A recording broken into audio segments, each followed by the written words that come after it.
അസ്സലാമു അലൈക്കും വറഹ്മത്തുള്ളാഹി. എല്ലാവർക്കും പുതിയൊരു വീഡിയോയിലോട്ട് സ്വാഗതം. ആദ്യം തന്നെ സിറാജുദ്ദീൻ ഉസ്താദിന് ഇഷ്ടമുള്ളവർ നമ്മുടെ ഈ ചാനൽ സബ്സ്ക്രൈബ് ചെയ്ത് വെച്ചേക്കാം. കാരണം പുതിയ പുതിയ അപ്ഡേറ്റുകൾക്കായി എത്രയും പെട്ടെന്ന് നിങ്ങളെ മുന്നിലേക്ക് വീഡിയോ എത്തുന്നതാണ്.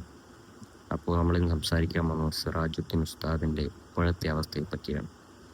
നമുക്കറിയാം, ഉസ്താദ് ആരോഗ്യപരമായ പ്രശ്നങ്ങൾ കൊണ്ട് എറണാകുളം ഹോസ്പിറ്റലിൽ അഡ്മിറ്റ് ആവുകയും അതുപോലെ ഉസ്താദ് ഇപ്പോൾ ഡിസ്ചാർജായി വീട്ടിലേക്ക് പോവുകയും ചെയ്തിരുന്നു. നിലവിൽ ഉസ്താദിൻ്റെ അവസ്ഥ പലർക്കും അറിയത്തില്ല. ഉസ്താദിന് ഡിസ്ക് പരമായ പ്രശ്നമാണ്.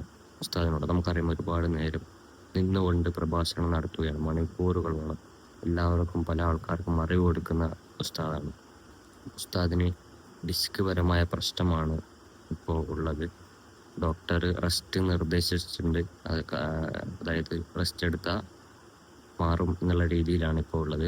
എല്ലാവരും ഉസ്താദിന് വേണ്ടി ദുആ ചെയ്യുക. ഇൻഷാ അല്ലാഹ് ഉസ്താദ് എത്രയും പെട്ടെന്ന് നമ്മളിലേക്ക് പുതിയ പ്രഭാഷണങ്ങളുമായി പുതിയ അറിവുകളുമായി വരട്ടെ എന്ന് എല്ലാവരും ദുആ ചെയ്യുക. ഇൻഷാ അല്ലാഹ്. അസ്സലാമു അലൈക്കും.